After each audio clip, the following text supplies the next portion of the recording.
Well, I don't have my press pass, but I'm with KOWF. Oh, great. Okay, great.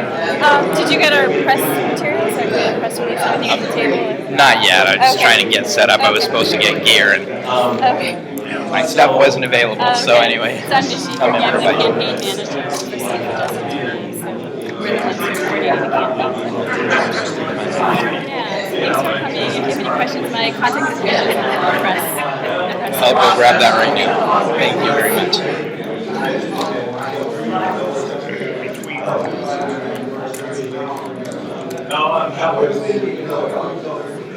Not my lifetime.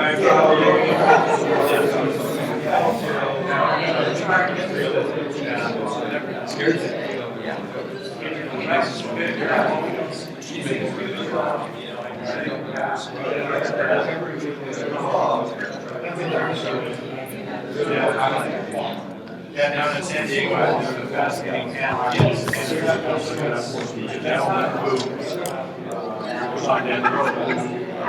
Admitted was killed that lady's son, and she advocates for him his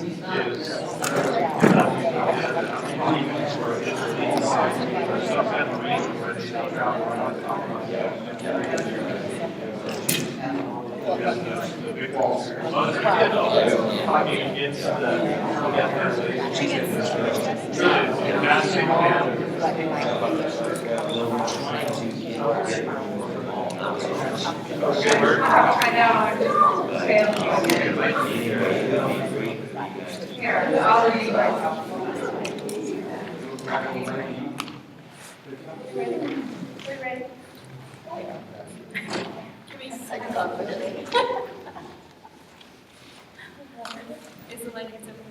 I believe so. If someone could sit at the podium or something.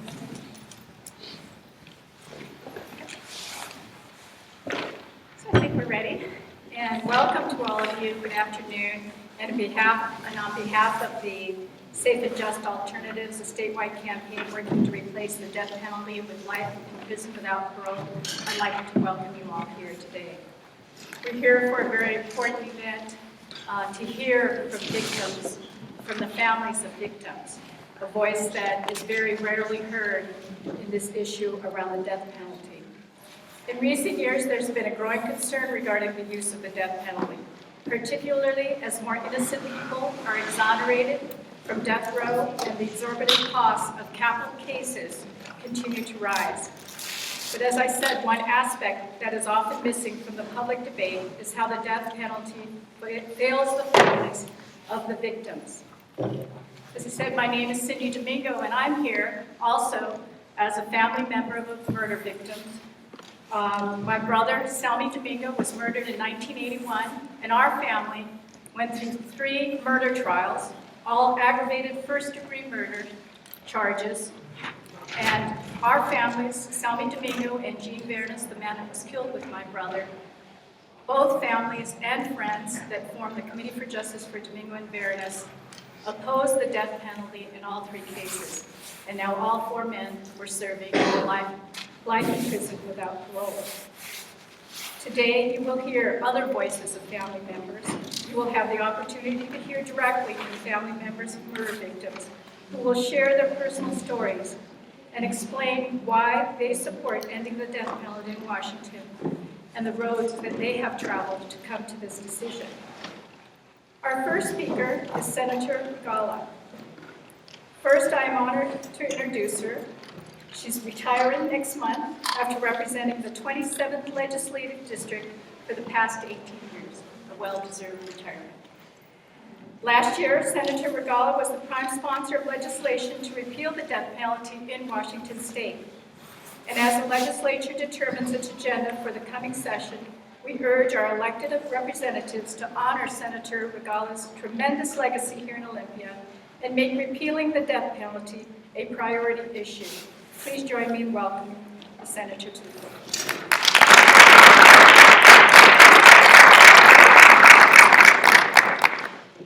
Thank you very much, Cindy, and I have to apologize ahead of time. I'm losing my voice, so it's a little scratchy, but I hope you'll be able to hear me. As Cindy indicated, I am retiring from the legislature, but I do believe that the elimination of the death penalty is an important public policy that should go under review. I think it really behooves legislators at all times to look at public policy and see if we're accomplishing our goals. And especially in difficult fiscal times, it behooves us to look at how effectively we may or may not be spending public dollars.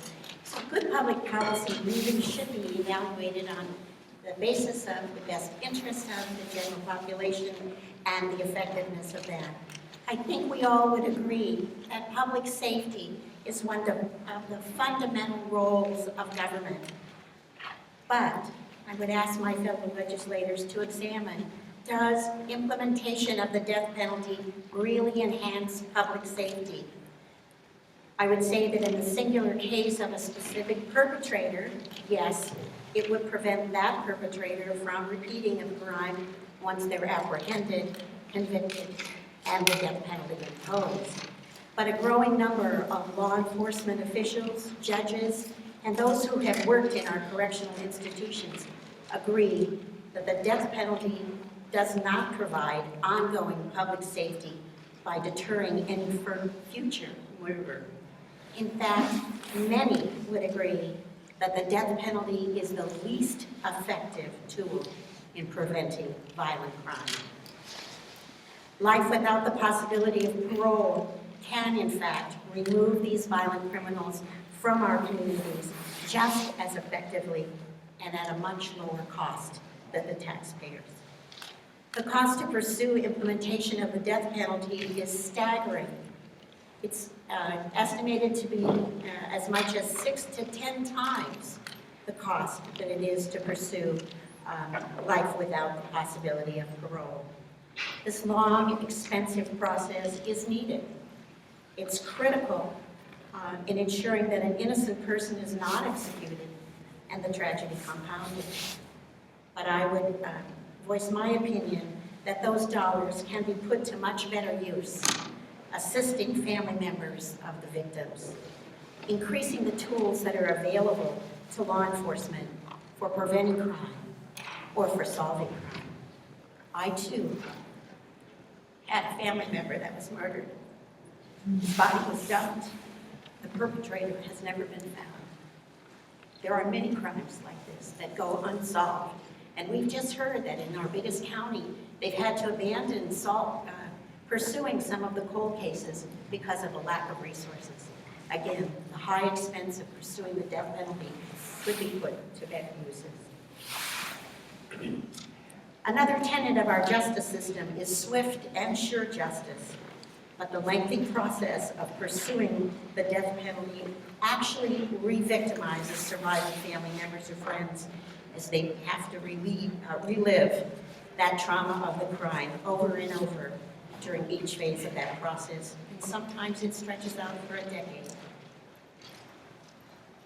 Often, despite the investment of the high cost of the death penalty case, the final result is actually life without the possibility of parole.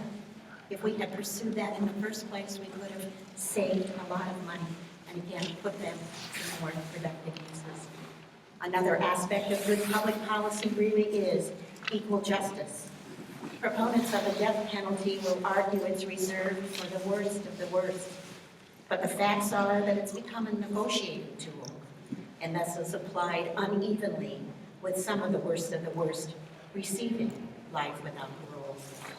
And the high cost of pursuing the death penalty, which is mostly borne by our counties, sometimes causes a county to not pursue.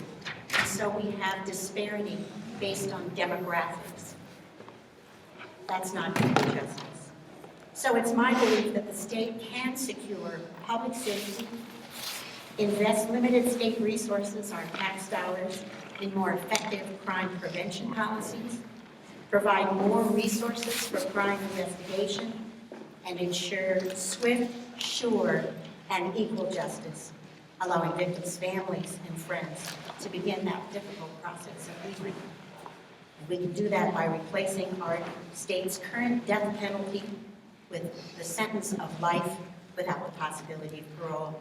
So I'm here today to remind my former colleagues that this is an important public policy, and I hope that they will continue to pursue looking at it.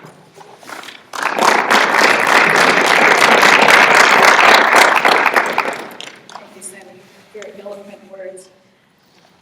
Now, as the Senator talked about, the death penalty does not bring swift and certain justice for families. Our next speaker will address that issue. Carol Klingbeil is the sister of Candy Hemming, who was murdered with her co-worker in a bank in Olympia on September 17, 1981.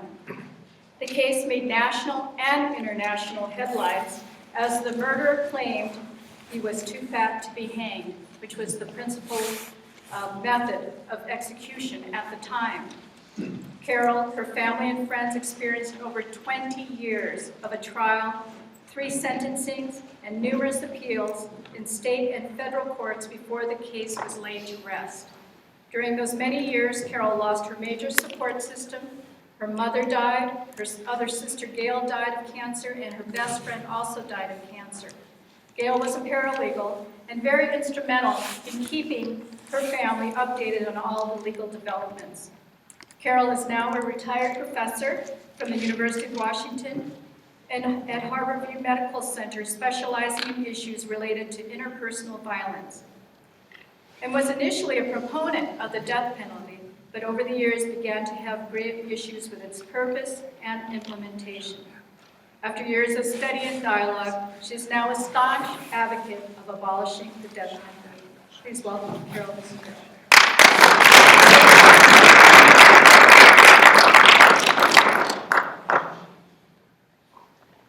Thank you. You said everything I wanted to say. On September 17th, 1981, I was deep into my career teaching and doing research at the University of Washington in the field of interpersonal violence.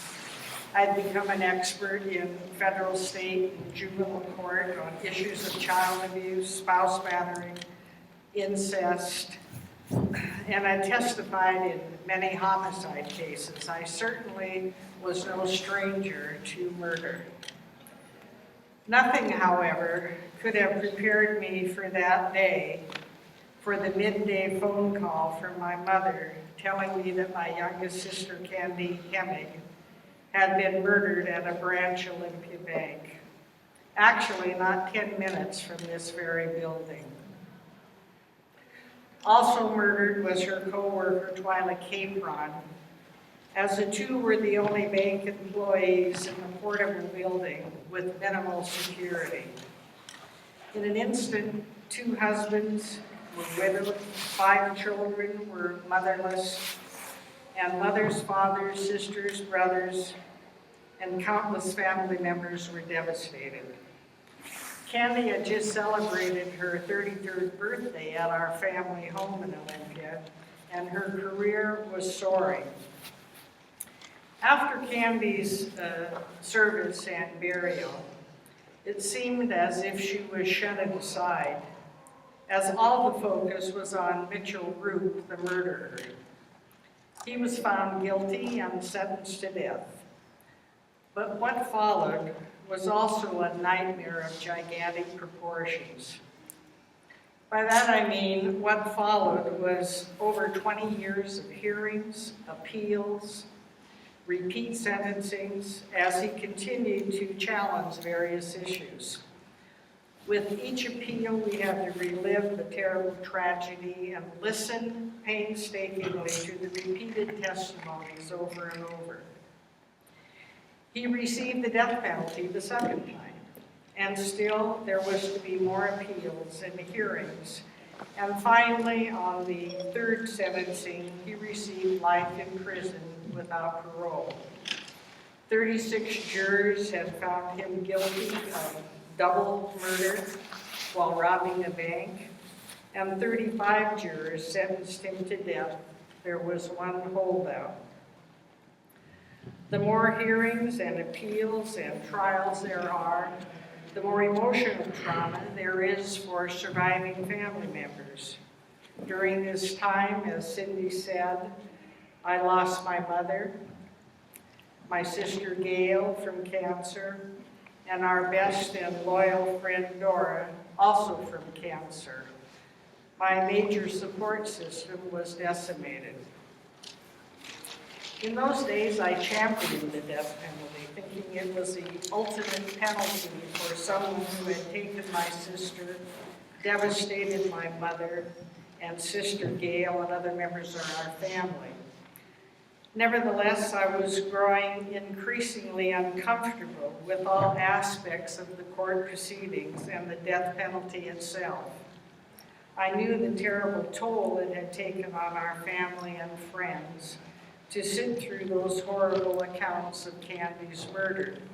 One of those friends, Burl Thompson, is here with me today. I began having doubts both about the emotional toll as well as a tremendous financial toll that Senator Regalis spoke about. I read articles and studies about the death penalty. I talked with attorneys and judges and other family members of murdered persons. I explored many issues, including deterrence, issues of morality, the mistakes that are made in court proceedings, and there are many, issues of race, attorney qualifications, even the controversial issue of physicians at executions. I was careful to explore both sides, as literally I became a student of the death penalty. In short, I began peeling away layers of the onion, so to speak, layers of anger, resentment, revenge, the sadness and depression, and particularly the rage I felt towards the murderer. What I was left with was unmistakable. I had no reason, not one iota of reason, for supporting the death penalty. My emotions had carried the day and the years. Clearly, there seemed a better alternative available, and that was life in prison without the possibility of parole. Not only was my opposing the death penalty more realistic and humane, it was and is in line with my philosophy about other issues of nonviolence that I've supported and taught my entire professional life. My situation may be a little bit different than other relatives and friends of murdered persons, because I actually supported the death penalty for almost 30 years, although I began having my doubts during that time as well, as I've said. So after almost 30 years of study and reflection, my opinion has not necessarily changed as much as it has slowly and fully evolved. I've come to believe that no one has the right to take another person's life for whatever reason. To kill someone for killing someone makes little sense. It speaks of the anger and the frustration and retaliation I deeply felt. It also speaks of a fallible law. It answers violence with violence. I don't believe calling for someone's death makes us a better person. I strongly believe working to end violence makes each of us a better person. Opposing the death penalty makes my philosophy of nonviolence a more powerful belief. In my opinion, the death penalty should be abolished. It's a barbaric remnant of an uncivilized society. It does constitute cruel and unusual punishment at odds with our culture and our way of life. We should put the millions of dollars that we spend on pursuing the death penalty into the front end of crime, into education and prevention, as Senator Regala has carefully outlined. To sum up, there are many reasons that I oppose the death penalty now, and why I voluntarily work for its repeal. It's costly, certainly, but it's very costly emotionally.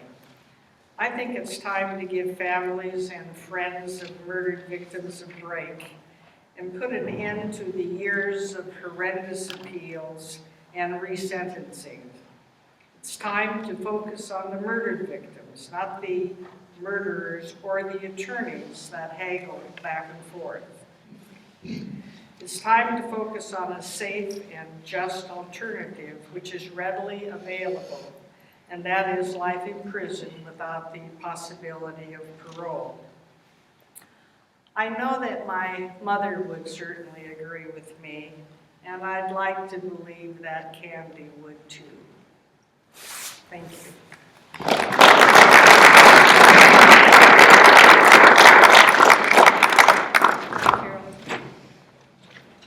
The next speaker, I feel like I know as a family member. I've heard her name for many years, and in fact, I think all of us share, we all feel like a family that we've never met because of our experiences. Our next speaker is Shirley Mathis, who has lived in Spanaway, Washington since 1951, where she raised 5 children. Shirley has been an active member of the Spanaway community, serving on the Women's Auxiliary Force of the Volunteer Firefighters Association. She taught classes at the local senior center and belongs to the Spanaway Historical and the Spanaway Lutheran Church. When Shirley's 4th child, Charlie, was murdered in 1983, it opened her eyes to the issue of the death penalty. Please welcome Shirley Mathis.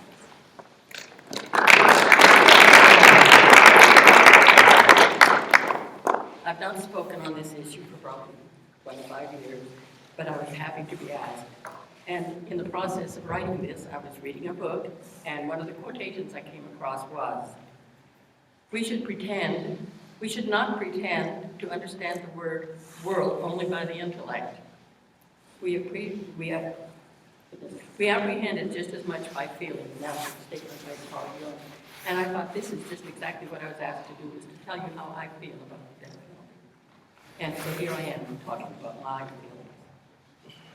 My son Charlie was a victim of a violent murder in January of 1983. 30 years of sadness have followed. He was 21 years old, and his murder was not a death penalty case. The person arrested for the crime pled guilty to second-degree manslaughter, spent 5 years in prison. I'm not angry about that. It's something you just have to live with. So how does one act on receiving the news that your child is dead because of some other person's actions? It's not easy. The following morning, I was able to tell my family that I could easily forgive the killer, as I did not want my soul murdered by anger and hatred of the person responsible for Charlie's death. And it was then I knew I could not support the death penalty, ever.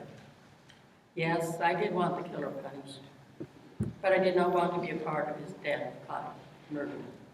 I want no part in the death, execution, or murder of any fellow being. But my eyes have been opened to the ugliness of the death penalty, be it punishment or vengeance. So much of the punishment of the death penalty is visited on family and the friends of the person being convicted, and that is utterly unfair. One acquaintance told a family member that if Charlie never drank beer, he deserved to die.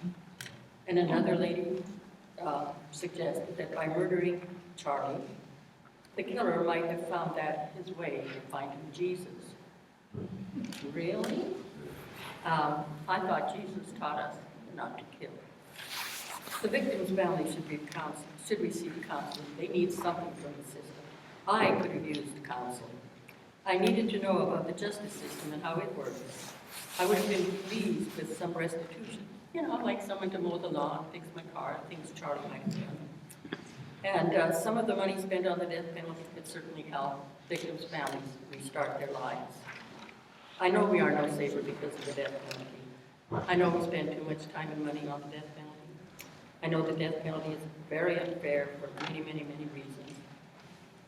I thank God for DNA and the release of wrongly convicted persons. I thank God I had Charlie for 21 years. My family was blessed with his presence in our life. I still make cookies on his birthday, his favorite cookies on his birthday, and also on the anniversary of his death. Charlie is always present in our lives. Families who have members on death row face a lifetime of sadness. Surely they don't want their loved one put to death by the state. And waiting for the justice system to carry out that decision can be years and years of worry and concern. Our family did not have such a concern, but even so, we did have difficult times. We were fortunate that we held together. We were very close emotionally, and Charlie's 4 siblings lived in the state at the time. Well, one lived out of the state, but everybody came home and we were tighter than tight. We were all close together. After Charlie's murder, I was referred to a particular group and was told it would be good to associate with people in similar situations. Not true. Yes, I was welcome until I revealed my position on the death penalty. Nobody in that group ever walked me to my car on a dark, stormy night. Nobody spoke to me almost literally ever. But one woman did come up to me one day and say, how can you wear earrings? Your son has been murdered. And I said, I'm doing what I think Charlie would like me to do. Several months after attending these meetings, an elderly woman who was in the same group came to my workplace and encountered me there and said, oh, and I know that her grandson was a victim of gruesome murder. And she carried a very large purse with a very large gun in hands that were so arthritic I didn't even know she could bend her knuckles. But she said she had remembered me, remembered some of the things I had said at these tough meetings. And the good news was she had changed her mind because of me, and now was against the death penalty. I think this is how we change the world, one at a time, one person at a time. And maybe we never know who or when or how we influence people. We miss Charlie, his sense of humor, his incredible creativity, his friends, and I would especially like to hear him say, good night, Ma. He called me Ma. Good night, Ma, and have one of his nice warm hugs.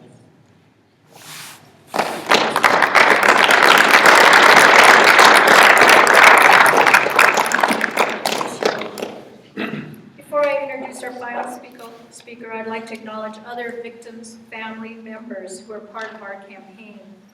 43 victim family members have filled out our campaign postcards calling for safe and just alternatives to the death penalty. And we have some of the victims' family members here today, and I'd like them to join us here up at the podium.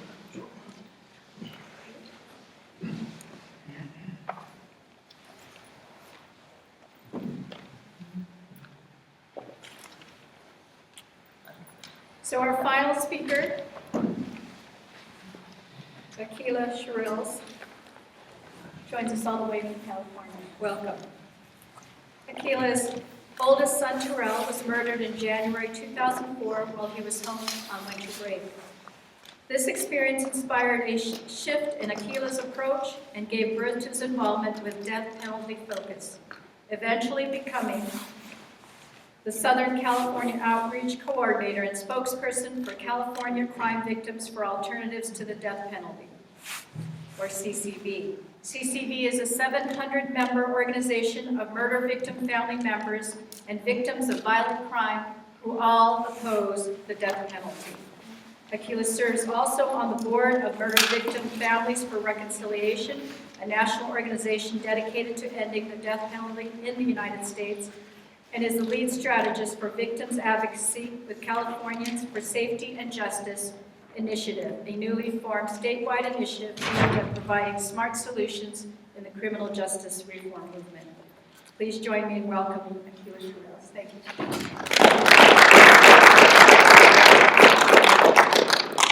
Good afternoon. It's an honor to be here to stand in solidarity with murder victim family members and victims of violent crime, and also to raise my voice to be in support of the Washington State Safe and Just Alternatives to the death penalty. I grew up in a small community in Los Angeles called Watts that has a very big reputation. I'm the youngest of 10 kids, grew up in the Jordan housing projects, and participated in what many social justice activists call the longest running war in the history of this country, which is urban street gang wars. I lost many family members and friends to this war that raged out of control in our neighborhood. Over the past 20 years alone in LA County, there's been over 18,000 gang-related deaths. It doesn't include those who have been permanently maimed or incarcerated for the rest of their life behind their participation. Many of the victims and perpetrators are young African American and Latino young men and women. And because we still have a serious issue with race in this country, many of their plights go unheard. I also had the fortune of being involved in organizing the peace treaty between the Crips and Bloods in 1992 that changed the quality of life in our neighborhood. I was fortunate to take that movement to many cities across the country. In the first 2 years of the peace treaty in our neighborhood, gang homicides dropped 44%. And 20 years later, LA is no longer on the top 15 most violent city list. 9 consecutive years in a row of decreases of violent crime and murder. A significant public-private partnership with law enforcement and community-based organizations working together to decrease violent crimes and murder. And I see that as a real strategy to prevent murder victim family members from having to suffer the pain that I experienced. 16 years of doing this work on the front line, my oldest son, Terrell, did everything that I hoped he would do. Graduated from high school in 2003, went to Humboldt State University, proudest day of my life. Checking my son into school, meeting his roommates, spending time meeting some of his professors on campus. I knew that my son was laying the groundwork for his younger brothers and sisters who were at home, who would be following in his footsteps. He came home that December on winter break. He went to a party with some of his friends in an affluent African-American community on the west side of Los Angeles and was shot to death at a party. I'm no novice to violence. As I said, I grew up and I saw many violent acts happen. But nothing ever prepares you for the loss of your child. January 10th, 2004 will be 9th year. My son's case remains a cold case because no one has come forward, there's no murder weapon, so law enforcement said there's nothing that they can actually do about it. The ACLU produced a report a few years ago in 2010 chronicling the 1,000 murders that happened in LA County over the past 12 years. So 12,000 unsolved murders. In LA County alone, spend 46% of the murders in LA County go unsolved. My son's case being one of those. But yet, in the state of California, we're spending $180 million a year to house 26 individuals on death row in that state. The death penalty has never been proven to decrease violent crimes and murder. But intervention, smart law enforcement, better DNA testing has proven to decrease violent crimes and murder. So I stand in solidarity with the families here, with Senator Regatta, to say that there is an alternative to the death penalty. And we need to work together to implement it. The death penalty is costly. And as you heard Carol say, that it re-traumatizes the family over and over again for having to go through this case, appeal after appeal. It takes away strategic resources from community-based organizations and law enforcement to be able to solve some of these murders. And also for me, there's a real issue around race because people of color are disproportionately executed and given the death penalty in this broken system. African Americans only make up 4% of the population in the state of Washington, but 50% of those who are serving on death row in the state. So I encourage you to support this bill, support this initiative, to replace a costly, broken death penalty system with smart justice, with an alternative to the death penalty by bringing forth life without the possibility of parole. Thank you.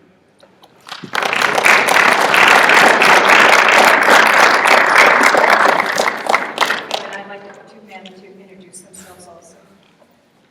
I'm Brian Mathis, and my mother, and Charlie Mathis is my brother.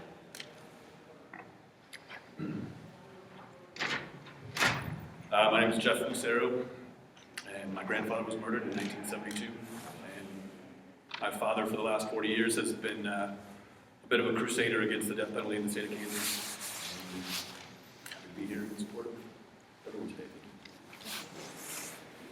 Thank you, Peter. So I'd like to open it up now to any questions that the media or anyone in the audience may have. I got to Senator Regatta. So having a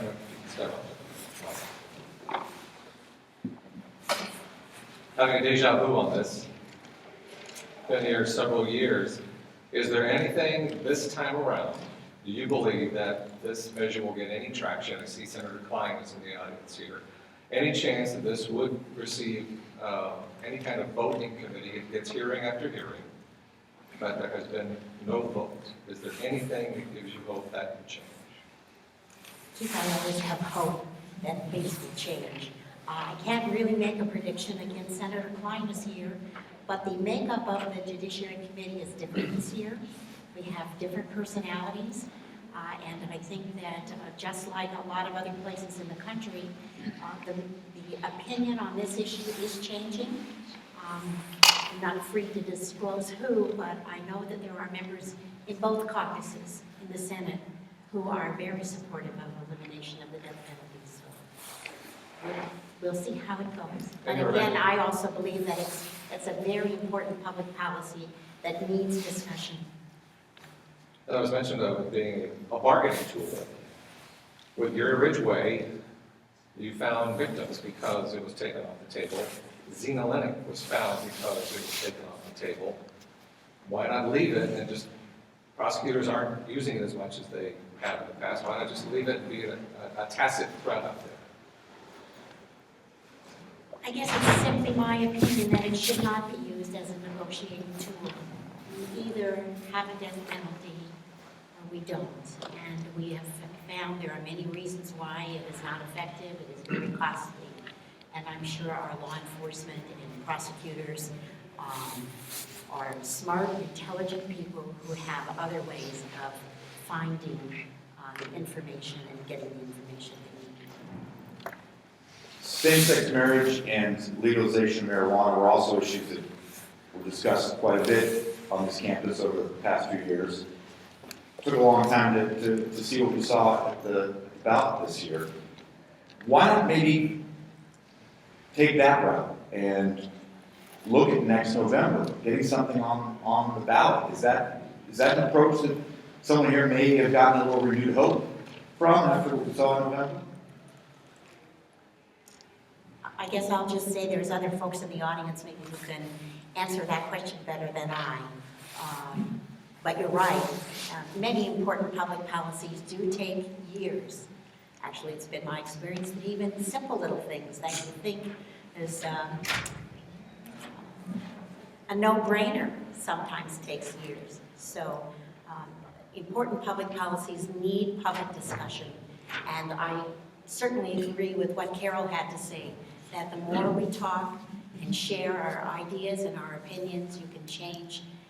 I think it was Shirley who said, you can change people's lives one by one by one. Are there any other relatives who may have been inspired by what we saw at the ballot? I mean, 10 years ago, I think the gay marriage and legalization of pot would have shocked some folks.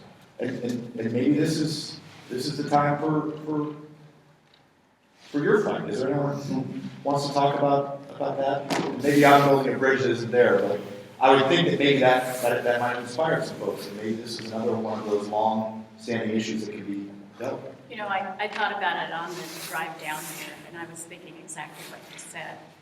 But I think we're looking to the leaders that we have elected to make a decision on this and not go through the whole long process of a referendum or to have voters vote on this issue. So that's why we're coming to the state legislature, for them to take leadership on and to do the right thing and to listen to the voices of those that suffer the most under the death penalty. Any other questions?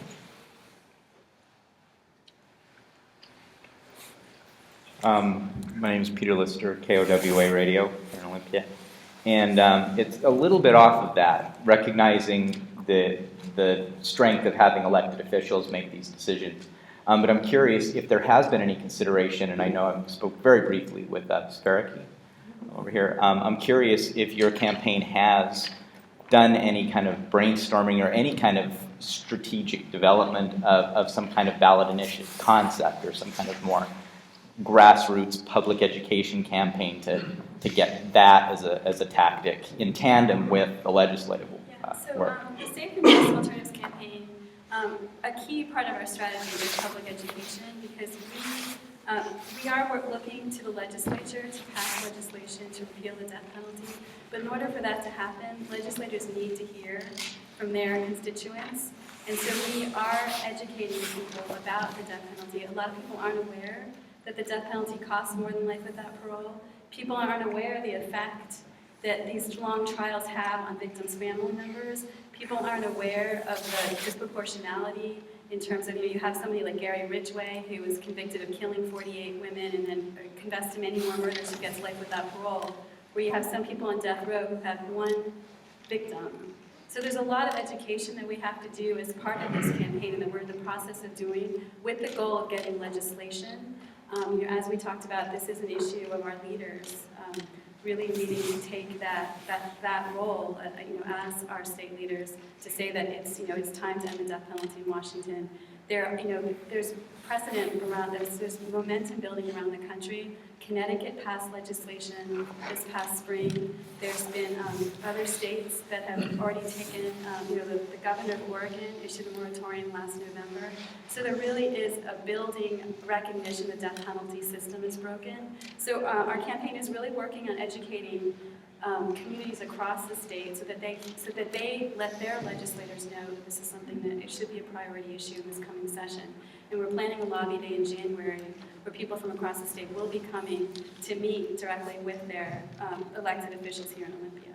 Great. And if our listeners wanted more information, where could they, a website? Yeah, so our website is sjawa.org, and you can get more information from there. Thank you. Thanks.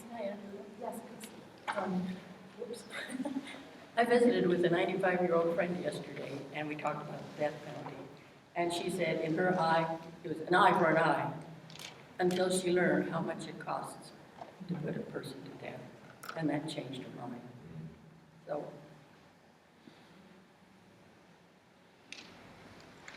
Other questions? So we hope that this session, the legislature will listen. Could you, I would like our district from California, if you could elaborate more as to how you've been able to get 700 people together on that, and how's it going in California? What are you doing?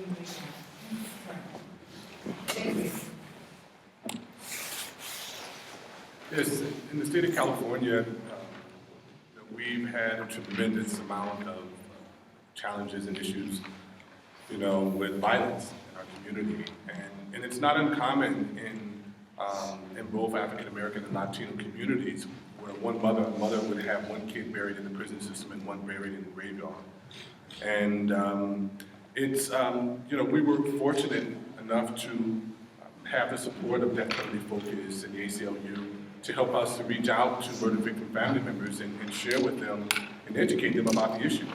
Similar to the state of Washington, individuals in the state of California spend an average of 25 plus years on death row before they're ever executed. We've had more folks to die of old age on death row than been executed in the state. Once people heard about the numbers, once people heard about the process of the re-victimization, of having to consistently go to court, and saw how much money was wasted on this system, folks got involved. And, it's a multi-tiered, solution. This year we had a ballot initiative, Prop 34, that, we saw it as a small loss, because in 1978, 71% of the population in the state voted for the death penalty. In this past election, 46% of the people voted to end it, with a 52% folks voting for it. So talking about 6 percentage points, in a few years. So we're planning to take the people's voice back to the ballot potentially. We did a ballot initiative. We gathered 800,000 signatures in a period of 3 or 4 months because minds have been shifted and changed as people become more educated about the issue. And if there's, anything that we learned about this overall process, we'd love to share it with you, to support and encourage, ending the system that doesn't work. So you mentioned how challenging it is, or how important it is to get the information out to people. Yes. So they can make a wise choice and decision about this. What methods did you use to get information out? That's always a big challenge, and I'm curious what you did there. We have, a social media platform in which we have a website in which we disseminate information. Also, we do it through relationships. Most of the organizing that I do on the ground, it's all through word of mouth. Believe it or not, African American Latinos are very conservative as it relates to the death. Many folks, because they're not educated so much about the issue, and traditionally, and historically, have gotten very little support from the criminal justice system. People believe more in what we call street justice. So, as folks begin to be educated about the issue, and it's like family to friend. I recruited, I know personally over 200 people to California crime victims. And essentially it was, folks just didn't understand how the actual system worked. But once they got the details of it, folks, they joined forces with us. So, it's a combination of social media and also just word of mouth. And then also, we have the fortune of having organizations like Death Penalty Focus, which is a national organization that does a lot of on-the-ground organizing. Murder Victims Families for Reconciliation, which is also a national organization, the ACLU. And then we have, coalitions in just about every county in the state that, are consistently reaching out to folks and speaking to them. Faith-based organizations make up the base of the conversation that we have. So, there's a multitude of kind of actions that we take in order to outreach to prospective victims. A lot of folks in the community honestly don't even identify as victims because their voices are really never heard. But again, as we educate folks about the issue, people join the campaign.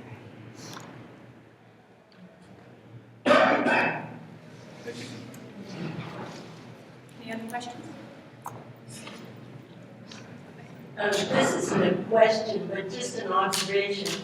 I think I understand well about the race, but something in addition to that is the poverty. I think people that are really poor cannot afford adequate attorneys. I worked in the justice system, well, in the correctional system for 40 years, and I saw more people that just, they were poor and maybe they didn't have anything to do with the thing, but they didn't have adequate representation. So, I mean, that to me is one of another big thing that we need to look at. So thank you on behalf of the Safe and Just Alternatives campaign for coming today. I think it's been a little over 30 years since the death penalty was reinstated here in Washington State. I know that because my brother's case was the first case in which the death penalty, after it was reinstated, could have been utilized. And so I think as our movement grows, we hope that it is time now to end the death penalty in this state. Thank you. Thank you.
Pete.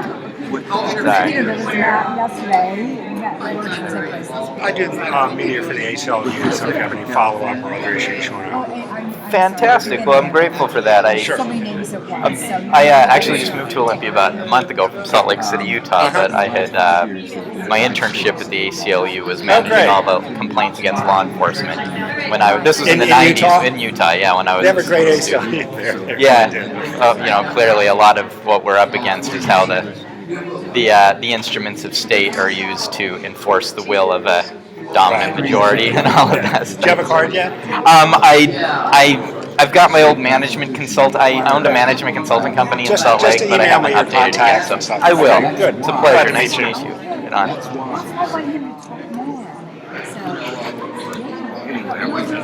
This is really interesting. What he was describing to me right now, I thought was really interesting about why in California they had to go to the voting people. The state constitution requires maybe even the legislature cannot do it.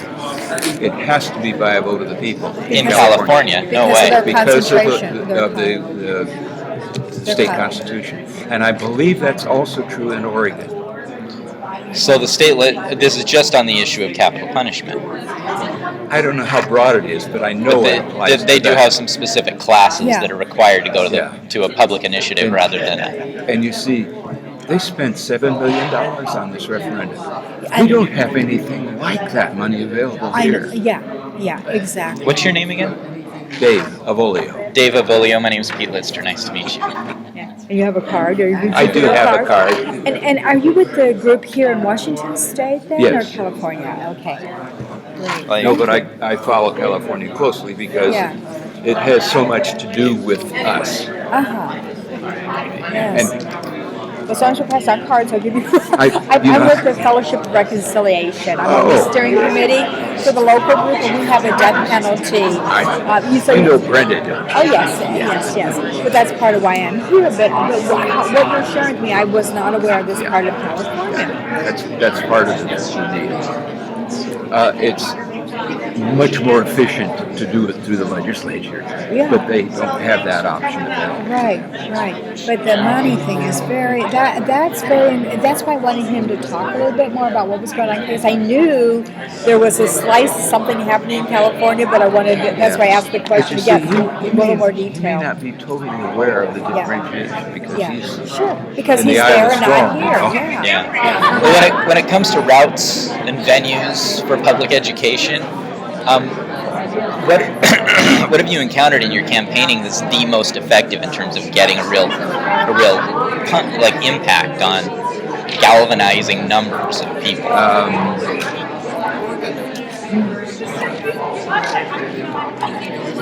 I know that we've spent a lot of effort at street fairs and that kind of thing, getting people to sign up these postcards that are going to be sent to the legislature. I think if we could get more in the newspaper, we would reach more people. We occasionally get something. We've had something fairly recently in the Seattle Times. But as I've followed the story in California, it seems like every week there was another local newspaper that came out with an anti-death penalty editorial. In California. Good. California. And that was curious. That's how I wanted to hear him say, how did he get the word out? Well, I know they must have twisted a lot of newspaper editors' arms, because I think virtually every paper in the state came out in support of it. And their focus was along the coast. So San Francisco, Santa Cruz, LA, all of those areas had the majority in favor of the referendum. So would that be a higher concentration of voters? Yeah. And maybe that wasn't the case in more conservative San Diego, nor in the kind of rural areas.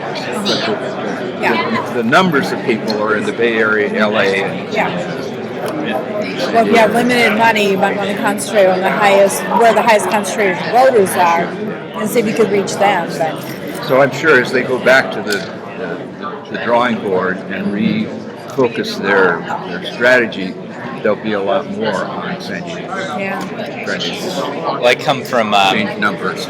I just come here from Salt Lake City, Utah. And it's on a little bit of a different issue, though related, because we're talking about death here. But the Iraq invasion, we had some success with our major market newspapers. Because of the way they were covering the spin they were allowing the Bush administration to put on the war, right, and on the post 9/11 realities and such. And so we were able to just hold demonstrations, like street demonstrations, in front of the newspaper offices, with some very pointed, directed accusations about their complicity in different things, right? And we got to where we had two major market newspapers there, they sent out their editor-in-chief, came out to the street to be like, all right, breathe fire on me. What are you guys saying, right? And then we were able to get meetings with their editorial boards to the point where they allowed us to review the wire reports that were coming in, that all of the section editors that were relevant to the whole thing, and they allowed us to.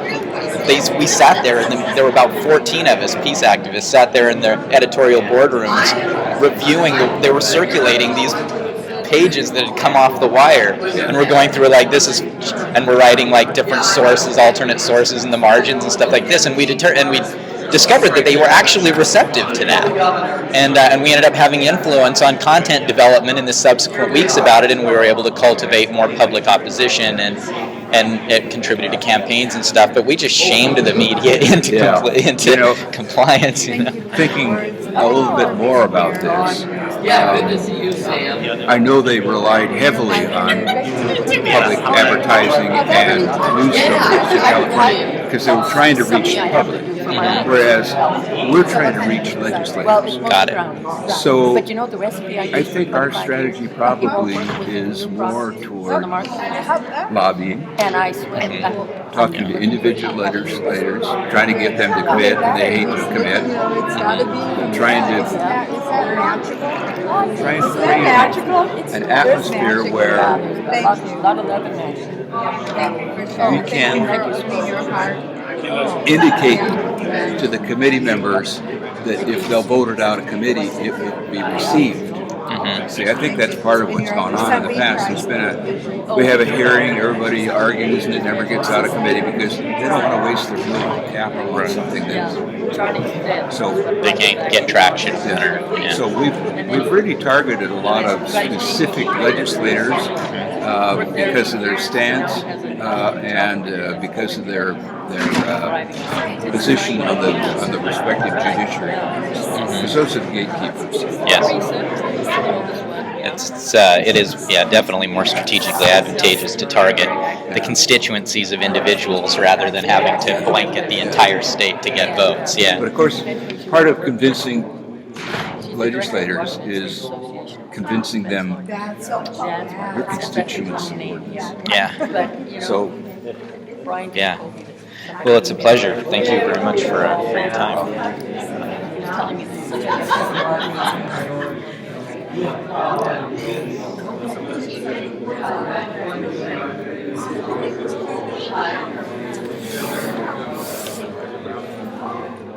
Oh, that's fine. I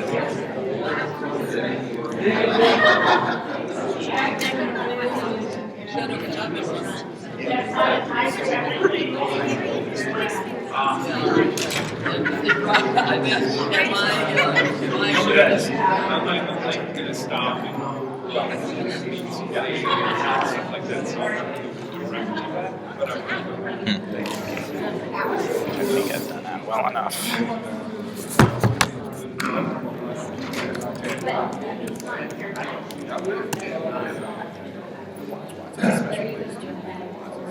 Yeah.